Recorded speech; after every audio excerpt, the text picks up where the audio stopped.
Bom dia. Bem, pessoal, nós vamos apresentar a doença de Algésias. Ela também é conhecida por pseudorraiva ou coceira louca. Pode passar. Aqui nós temos a visão geral da nossa apresentação.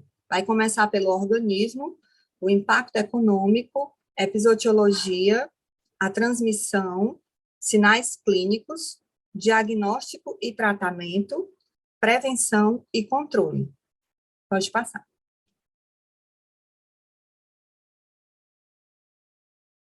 O organismo. Bem, a doença de Algésias é uma doença infecto-contagiosa que causa graves prejuízos econômicos na suinocultura. A doença ela é causada por um herpes vírus, sendo o suíno seu reservatório natural, e a única espécie que o vírus estabelece infecção latente, ou seja, o vírus ele pode permanecer no organismo sem provocar manifestações clínicas. Além dos suínos, a doença de Algésias pode acometer fatalmente outros animais domésticos e selvagens. São eles bovinos, caninos, ovinos, felinos, caprinos, coelhos, ratos, gambás, camundongos, coiotes, cervos, entre outros animais. Em equinos e humanos, são refratários ao vírus. Pode passar. Bem, esse vírus, ele pertence à família Herpes viridae e à subfamília Alpha Herpes virini. Eles são vírus de cadeia DNA dupla com envelope. Pode passar. A sua importância. O vírus da doença de Algésias foi descoberto como causador da doença em 1902, na Hungria, por Aladar Algésias. Por isso, recebe esse nome.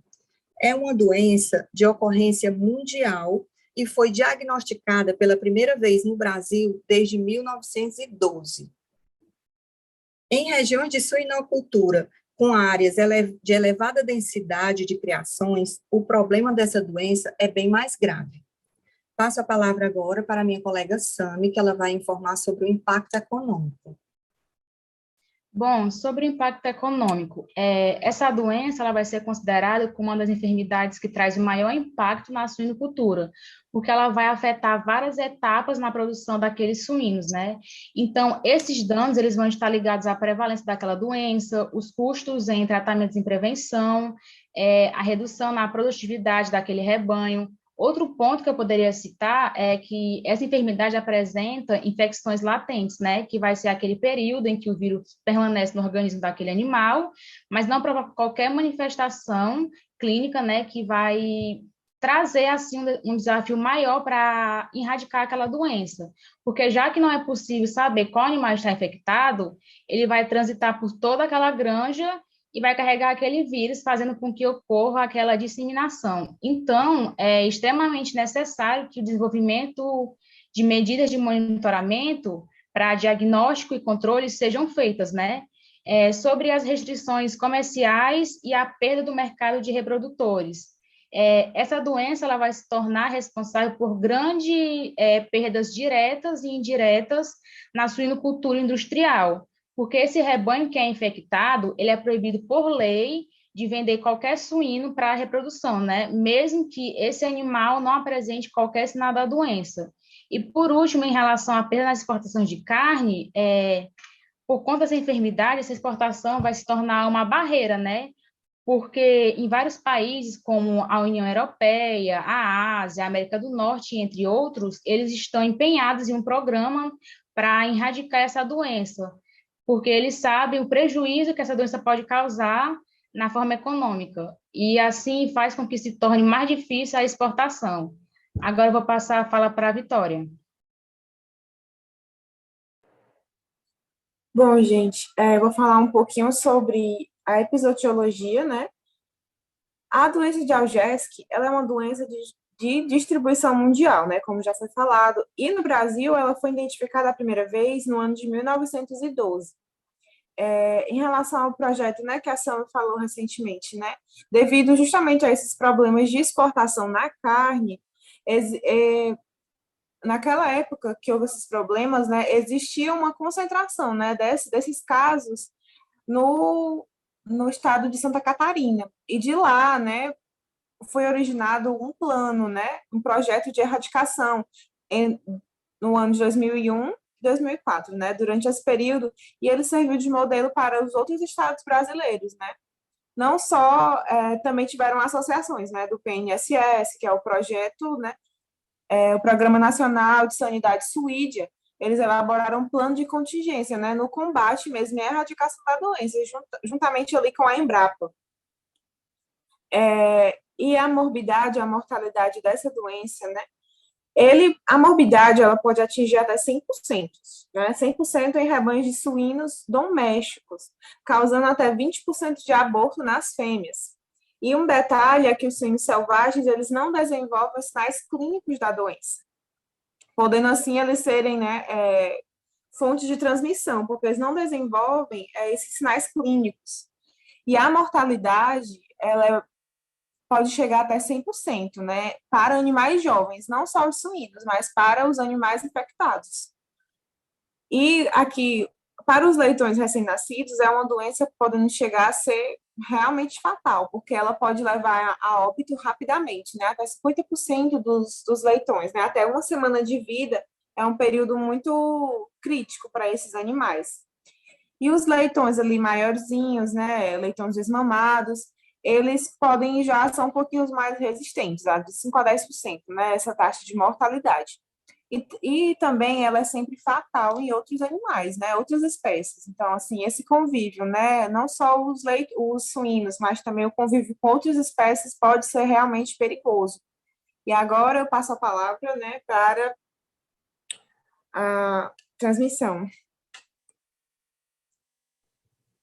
Oi, bom dia. Eu vou falar um pouco sobre a transmissão, tá? Vou logo ressaltar que a infecção, ela vai depender da amostra viral, da idade do suíno e da dose infectante e da via de transmissão.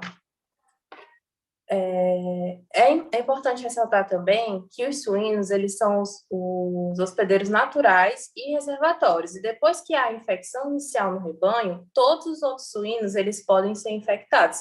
Porém, quando o surto ele é controlado, ele se limita ao plantel. Então, aqui a gente vê que a transmissão ela pode ser por contato direto, né, contato nasofaríngeo, aerosóis, correntes de ar, reprodutivo, como, por exemplo, o coito ou semi-contaminado, transplacentário, onde, uma vez contaminados, os animais eles passam a ser portadores e disseminadores do vírus,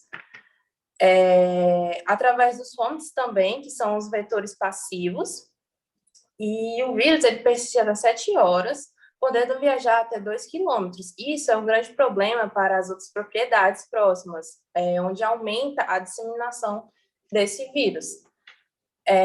Eu vou reforçar aqui o que a minha colega falou, a Adriana, que o vírus ele é capaz de estabelecer infecções latentes no hospedeiro, ou seja, ele vai persistir numa forma não infecciosa, que vai fugir do sistema imune, né, com períodos intermitentes de reativação. Essa reativação, ela vai poder ser através do estresse, do transporte de infecções bacterianas, do parto, né? E até lá, o vírus ele vai permanecer no organismo sem provocar os sinais clínicos. Depois que acontece a reativação, o vírus ele vai se replicar e vai ser excretado ao meio ambiente, onde vai poder ser transmitido a outros animais. Pode passar. Falando um pouquinho da patogenia, primeiro vai haver a infecção primária, onde vai ter a replicação por vírus nas amígdalas, na mucosa nasofaríngea ou na genital. Esse micro-organismo ele vai invadir as terminações nervosas e vai ser transportado até os corpos neuronais. Nos neurônios, ele vai poder se replicar agudamente, causando morte celular ou inflamações latentes. Depois da reativação, o vírus vai voltar para o local da inflamação, da infecção primária. Depois, irá se replicar e ser excretado no meio ambiente. Pode passar. Em outras espécies, ele pode transmitir através do contato com suínos infectados, também através da infecção de carne, né, da alimentação, de se alimentar de animais infectados, e também através do contato com suídeos selvagens, que são os javalis. Eles também podem infectar outros animais, né? Com isso que causa as endemias, né? Passando para outros animais. Em cães e gatos, os sinais clínicos, eles são anorexia, salivação e coordenação, como em morte, e em outros animais, como, por exemplo, os bovinos, pode ocorrer a automutilação. E em outras espécies, essa doença ela é fatal. Agora eu vou passar para a minha colega Micharlene, que vai falar sobre os sinais clínicos. A doença...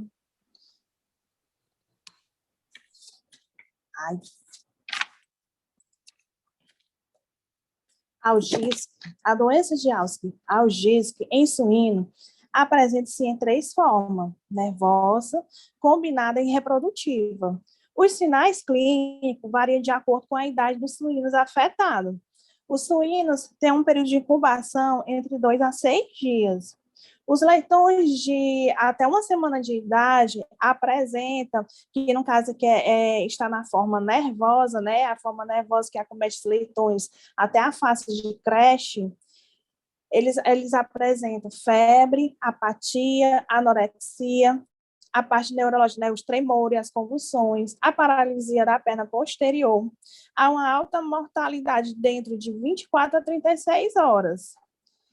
Quando entra na forma combinada, que já é a parte dos suínos desmamado, ele já apresenta a parte da doença respiratória, sinais neurológicos também, e a recuperação é entre 5 a 10 dias. Os leitões mais velhos apresentam sinais semelhantes: baixa mortalidade, sinais respiratórios e de vômitos. Os suínos adultos são infecções leves, respiratório, neurológico variáveis.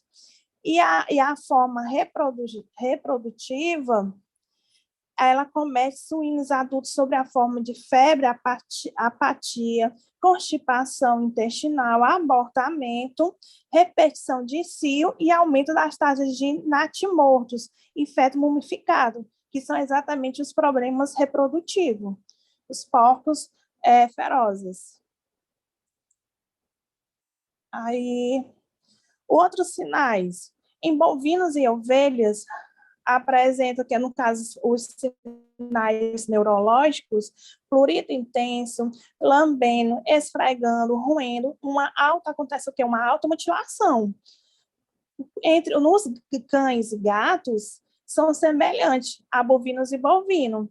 Acontece a paralisia faríngea e salivação, assemelha-se à raiva.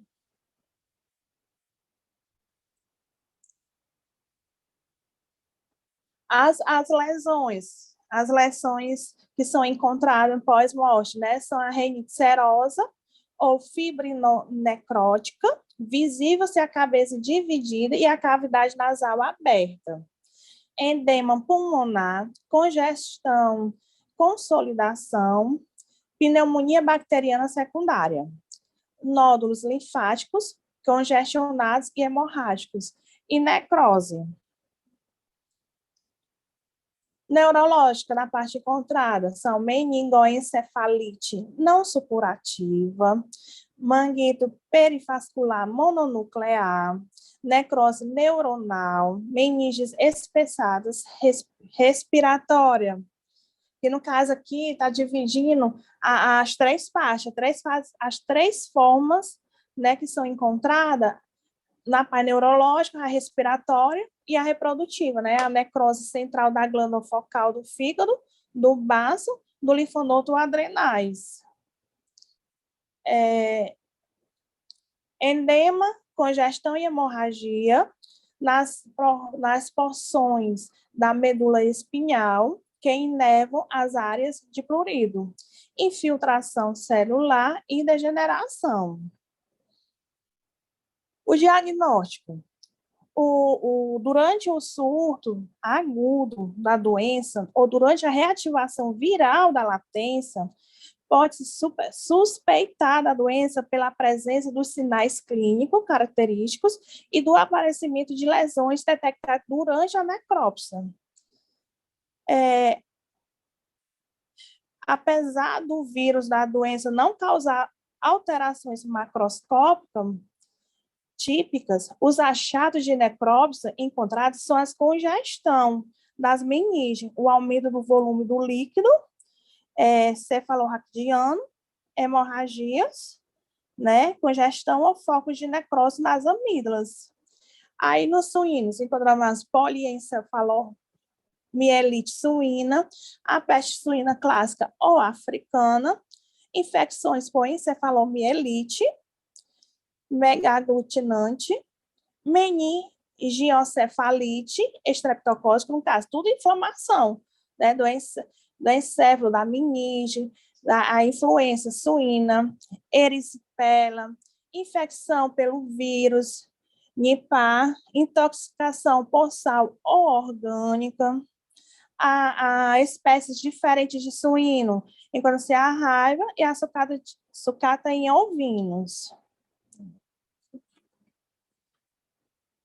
Outros diagnósticos laboratoriais, né, que foi o que eu estava falando, são os sinais clínicos sugestivos, o isolamento do vírus, a detecção do DNA viral ou antígeno, que é a imunofluorescência, imunoperoxidase, a neutralização do vírus, que é o PCR, a sorologia, que é o vírus neutralizado por aglutinação de latos, a ELISA,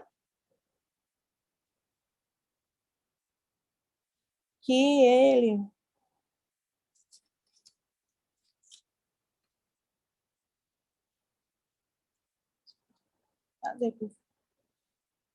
no caso essa doença de Algiske em humano não foi encontrado nenhum relato em humanos, não foi relatado.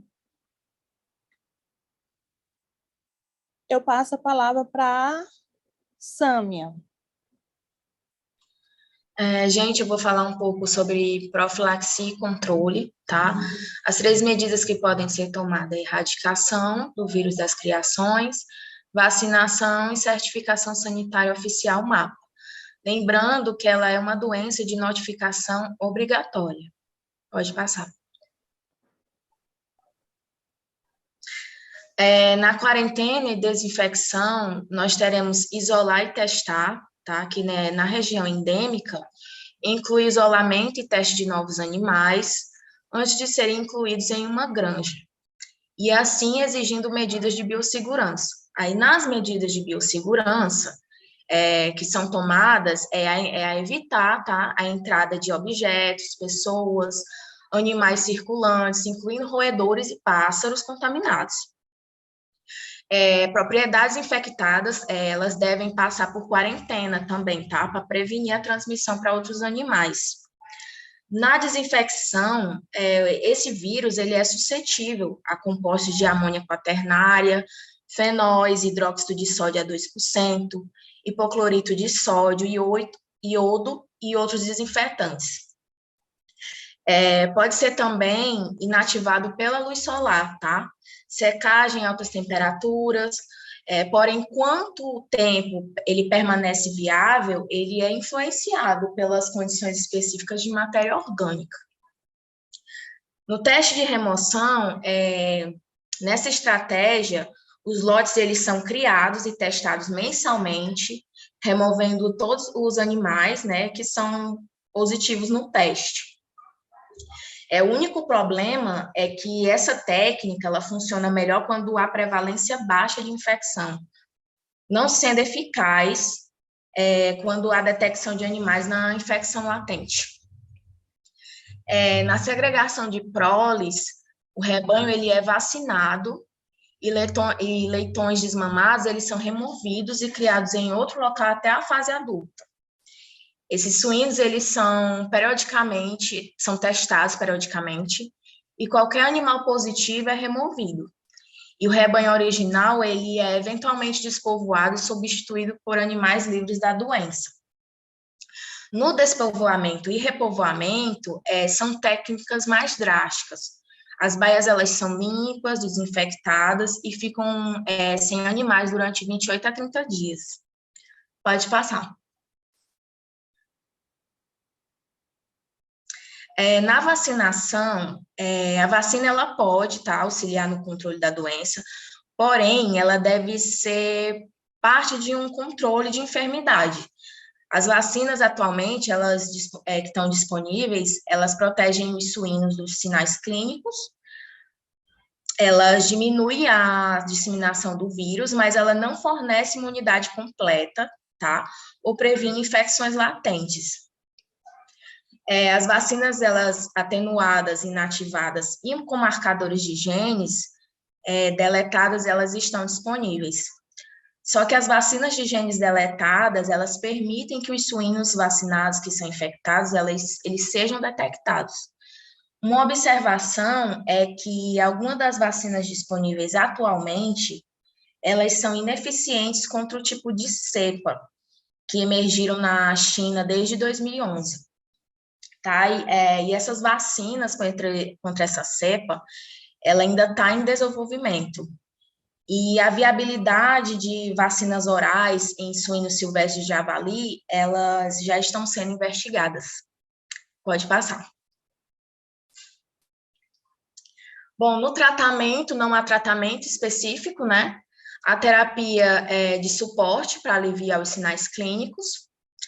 O que pode ser usado suplementos alimentares, antitérmicos, antimicrobianos para controlar infecções bacterianas secundárias e a vacinação. Pode passar. Bom, gente, as nossas considerações finais é que a doença de Algesic, ela, sendo uma das infecções mais acomete em suínos, tá? Necessita de uma atenção especial para o manejo e sanidade adequada, sabendo que existe uma forma de controle eficaz para impedir o animal infectado que sofra graves consequências, né, causando perdas significativas nas granjas, e pelo fato da vacina também ainda não ser efetiva contra a doença. Pode passar. Essas são as nossas referências bibliográficas. Pode passar. E essa é a nossa equipe. E o nosso trabalho foi isso, gente. Espero que vocês tenham gostado e muito obrigada.